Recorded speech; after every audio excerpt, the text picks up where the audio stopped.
saudável, sólida, bem-sucedida e que Deus aprova. Somente se trabalhar duro para fortalecer os relacionamentos, tratando-os todos com dignidade e honra. Somente o Espírito Santo pode criar uma verdadeira comunhão entre cristãos, mas ele cultiva isso por meio das escolhas feitas e dos compromissos que fazemos. Paulo faz referência a essa dupla responsabilidade. Vocês estão unidos na paz por meio do Espírito, portanto, esforcem-se para continuar unidos desse modo. É necessário tanto o poder de Deus quanto o esforço nosso para gerar uma comunidade cristã amorosa. Infelizmente, muitos crescem em famílias com relacionamentos adversos e por isso carecem das habilidades relacionais, que são necessárias para experimentar a verdadeira comunhão. Eles devem ser ensinados a lidar e a se relacionar com os outros membros da família de Deus.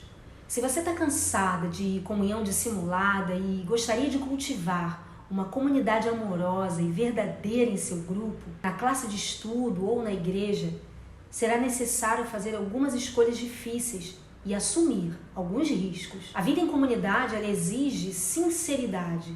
Você deve cuidar para que a verdade seja dita, claro, em amor, mas mesmo quando se sentir tentado a ignorar o problema ou evitar o assunto. Embora seja muito mais fácil permanecer em silêncio, deixar para lá, enquanto os outros à nossa volta prejudicam a si mesmos e aos outros com alguma prática pecaminosa, essa não é uma atitude de amor. São poucos os que podem contar com alguém que os ame o suficiente para lhes dizer a verdade, mesmo quando machuca, e então continuam num caminho de autodestruição. Em geral, nós sabemos o que precisa ser dito a alguém, mas temos medo e aí acabamos não fazendo. A comunhão ela é sabotada pelo medo. Quando ninguém tem coragem de se manifestar enquanto a vida de um membro se desmorona, isso não é comunhão. Deus nos chamou para sermos justas, não para ser boazinhas. A Bíblia nos manda seguir a verdade em amor, porque não podemos viver em comunidade sem sinceridade. Salomão declara: a resposta sincera é sinal de uma amizade verdadeira. Às vezes isso significa importar-se o suficiente para repreender aquele que estiver em pecado ou está sendo tentado a pecar.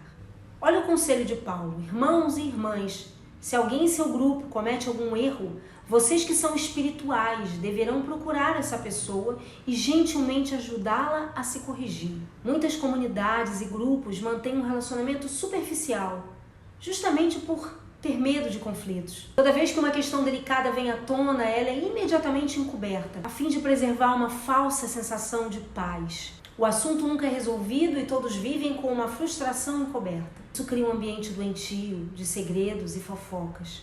Paulo é incisivo quanto a este assunto. Essa nova vida traz mudanças, chega de mentiras, chega de fingimento, falem a verdade. No corpo de Cristo, estamos antes de tudo conectados uns com os outros. Se você mente para alguém, você está mentindo para você mesmo. A verdadeira comunhão no casamento, na amizade ou na igreja depende da franqueza. Na verdade, o túnel do conflito é a travessia para a intimidade em qualquer relacionamento. A Bíblia diz: a verdade é que as pessoas valorizam a sinceridade mais que a bajulação. A franqueza, no entanto, ela não é uma licença para se dizer o que quer, onde quer e sempre que quiser. Não é uma grosseria. A Bíblia diz que existe um tempo certo e um modo certo de fazer cada coisa. Palavras impensadas deixam feridas permanentes. Deus nos manda tratar os membros da igreja com o mesmo amor que dedicamos à família. Lamentavelmente, milhares de comunidades foram destruídas por falta de honestidade. Paulo precisou repreender a igreja de Corinto pelo seu silêncio passivo ao permitir a imoralidade no meio deles. A vida em comunidade exige humildade. A presunção, o convencimento e o orgulho obstinado destroem a comunhão mais rápido que qualquer outra coisa. O orgulho impede a graça de Deus em nossa vida, da qual nós precisamos para crescer, ser transformadas, curadas e ajudar os outros. Recebemos a graça de Deus quando nós admitimos humildemente que precisamos dela. De acordo com a Bíblia, se nos portamos com arrogância, vivemos em oposição a Deus. E essa é uma maneira tola e perigosa de viver. Paulo orienta: vivam em harmonia entre vocês, não se comportem como se fossem superiores a alguém. Antes, alegrem-se na companhia das pessoas comuns. E não pensem que já sabem tudo.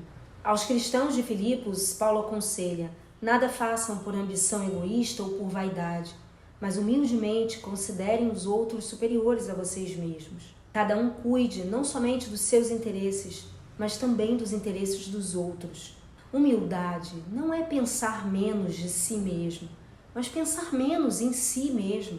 Humildade é pensar mais nos outros. Os humildes estão interessados apenas em servir os outros, não pensar em si, em como eu sou legal, em como eu pareço bacana.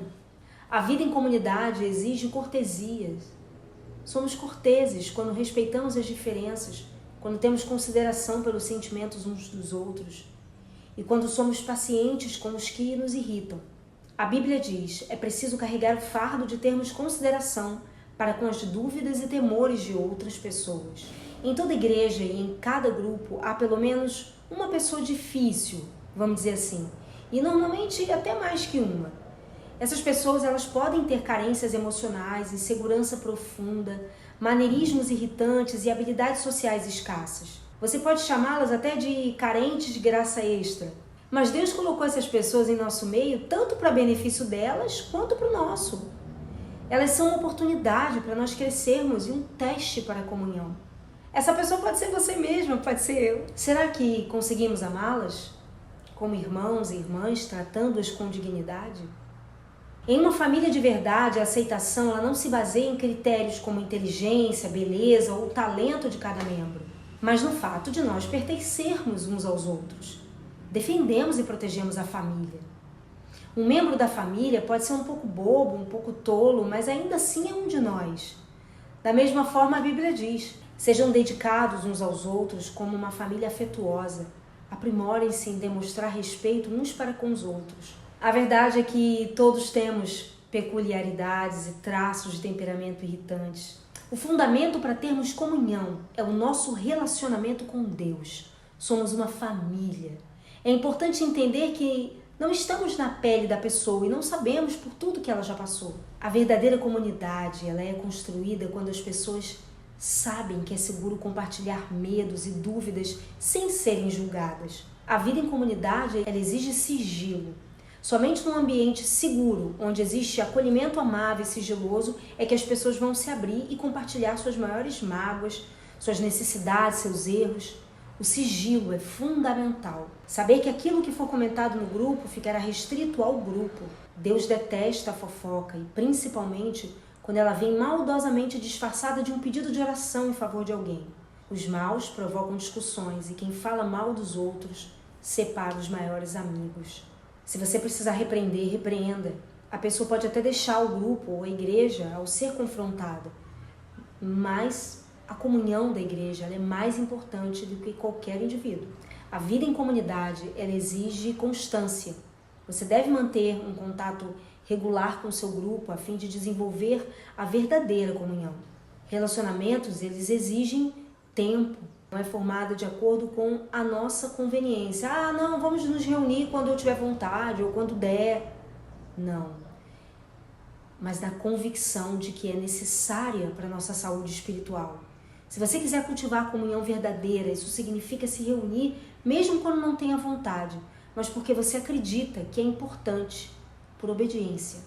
Ter comunhão significa desistir do nosso individualismo e independência para nos tornarmos interdependentes. Os benefícios de compartilhar a vida uns com os outros, no entanto, são plenamente compensadores e nos preparam para o céu.